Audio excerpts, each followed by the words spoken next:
से भी इकट्ठी करके लाओ। वहाँ पड़ी नहीं है।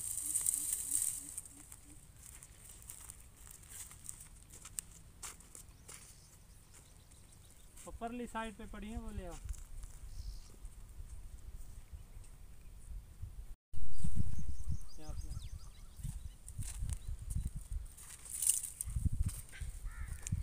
अस्सलाम वालेकुम मेरे प्यारे व्यूअर्स, कैसे हैं आप सब लोग।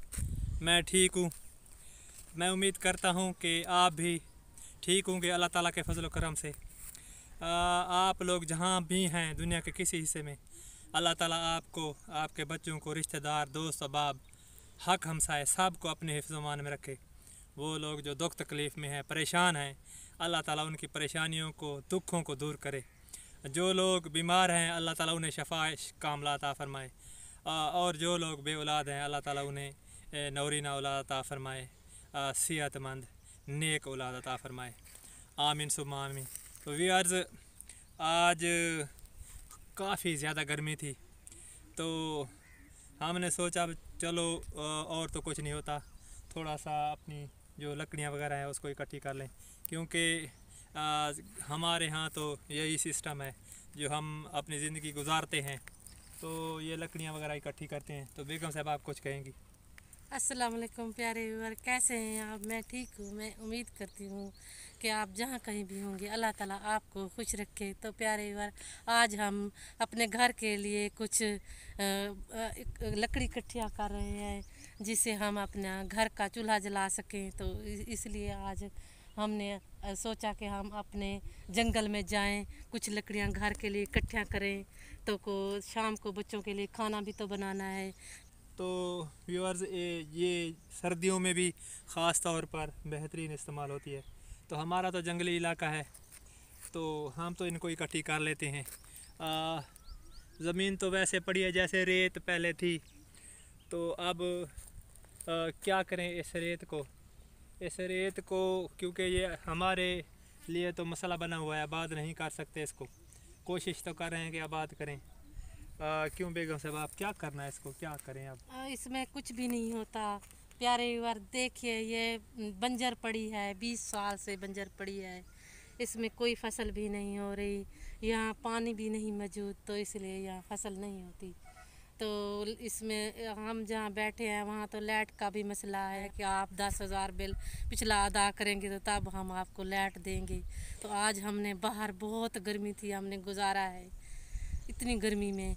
तो हम क्या करें, गरीब लोग हैं, तो हम बिल तो अदा इतना कर नहीं सकते, तो इसलिए तो व्यूअर्स, मेरे ख्याल में जो मेरा ख्याल आया है वो यही है कि ज़मीन तो वैसे पड़ी है। मैंने बेगम साहबा को कहा है कि ज़मीन तो पड़ी रहेगी ऐसे ही, तो कुछ सोचें, क्योंकि जब आंधी आती है, आंधी इधर से, तो ये हमारा घर साथ ही है, तो रेत का एक तूफ़ान सा हमारे ऊपर आ गिरता है, तूफ़ान सा रेत का।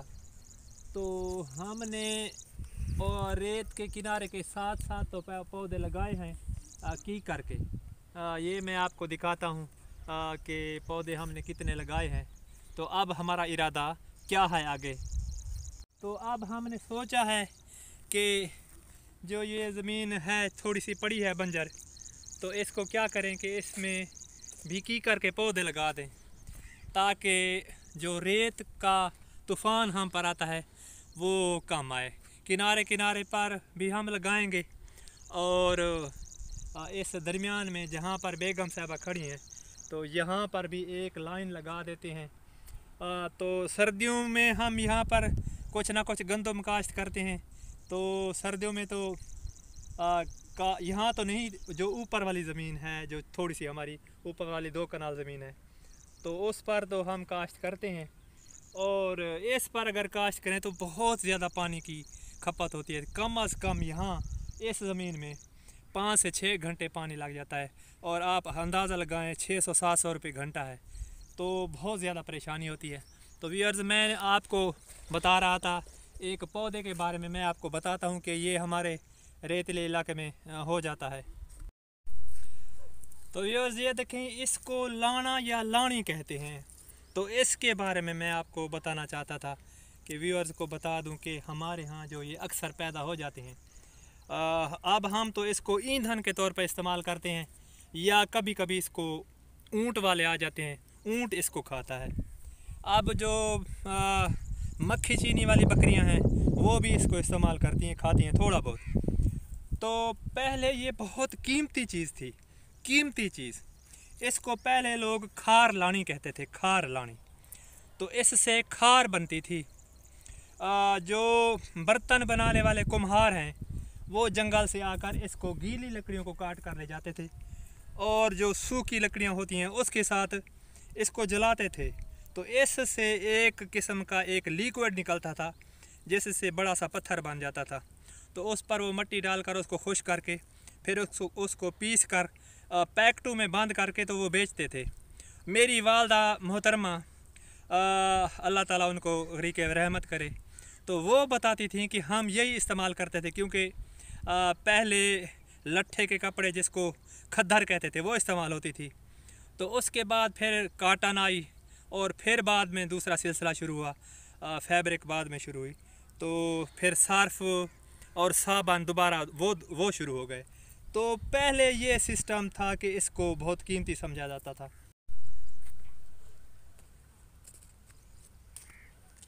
तो ये देखें इतना बड़ा टीला, तो इसको निकालने में आप अंदाज़ा लगाएं कि कितना ख़र्चा आया होगा।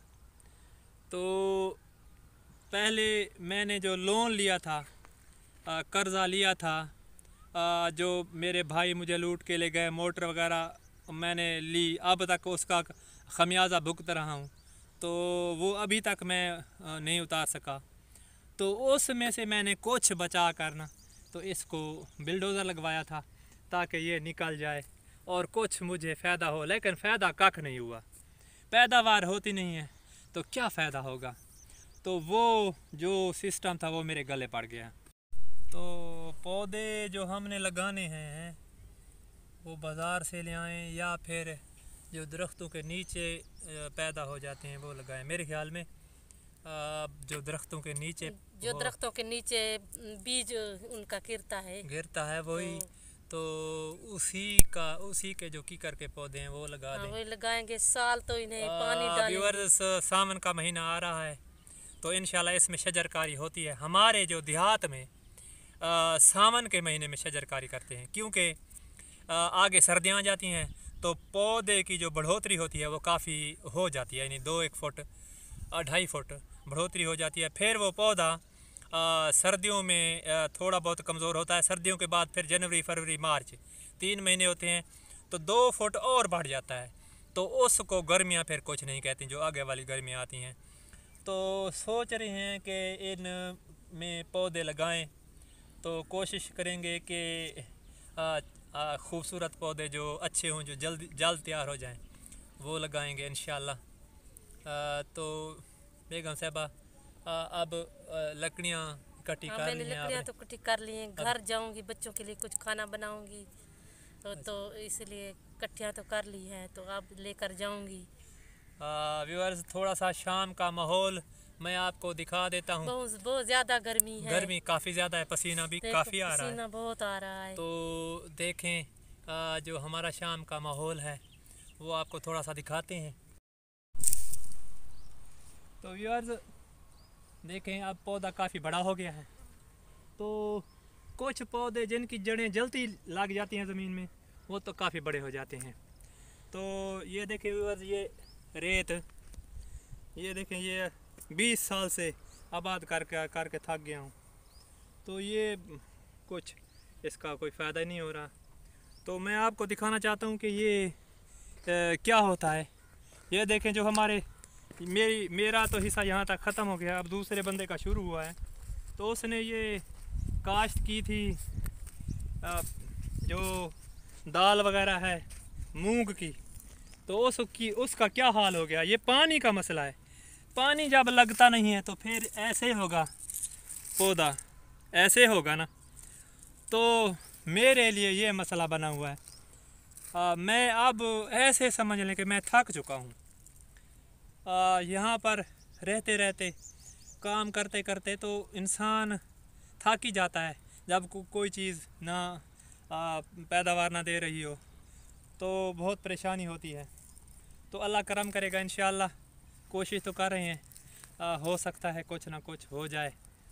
तो सर्दियों में हमारा जो इलाका होता है वो बेहतरीन होता है, गर्मियों में हमें बहुत परेशानी होती है। बारिश आ जाए तो फिर तो ठीक है, फिर तो ये रेत पर ऐसे मौसम होता है जैसे मरी का हो। तो यार देखें ये कितनी अच्छी दाल हो रही थी, इसके दाने तो ये बेचारी अब काफ़ी ज़्यादा परेशान है। तो इसके अंदर ये बीज तो है लेकिन काफ़ी कमज़ोर है। तो ये पानी की वजह से ऐसा हो रहा है। तो पानी जहाँ ना हो वहाँ पर ज़िंदगी मुश्किल है। तो व्यूअर्स, आज की वीडियो यहाँ तक मैंने आपको दिखाया। वीडियो के आखिर में मैं आप सब के लिए दुआ करता हूँ कि अल्लाह ताला आपको, आपके बच्चों, आपके दोस्त, अहबाब, रिश्तेदार, हक हमसाए सब को अपने हिफ्ज़ मान में रखे। आप हमारे मुल्क में रहते हैं या दुनिया के किसी कोने में रहते हैं तो अल्लाह ताला आपकी हिफाजत करे, आपकी खैर, आपके बच्चों की खैर। तो व्यूअर्स, आखिर में यही गुजारिश करूँगा कि आप मेरे साथ बने रहिए, मुझे देखते रहिए। तो मैं आपसे यही उम्मीद करूँगा कि आप हमेशा मेरे साथ रहेंगे। तो इंशाल्लाह अगली वीडियो अच्छी से अच्छी बनाने की कोशिश करेंगे। तो उस वक्त तक अल्लाह हाफ़िज़।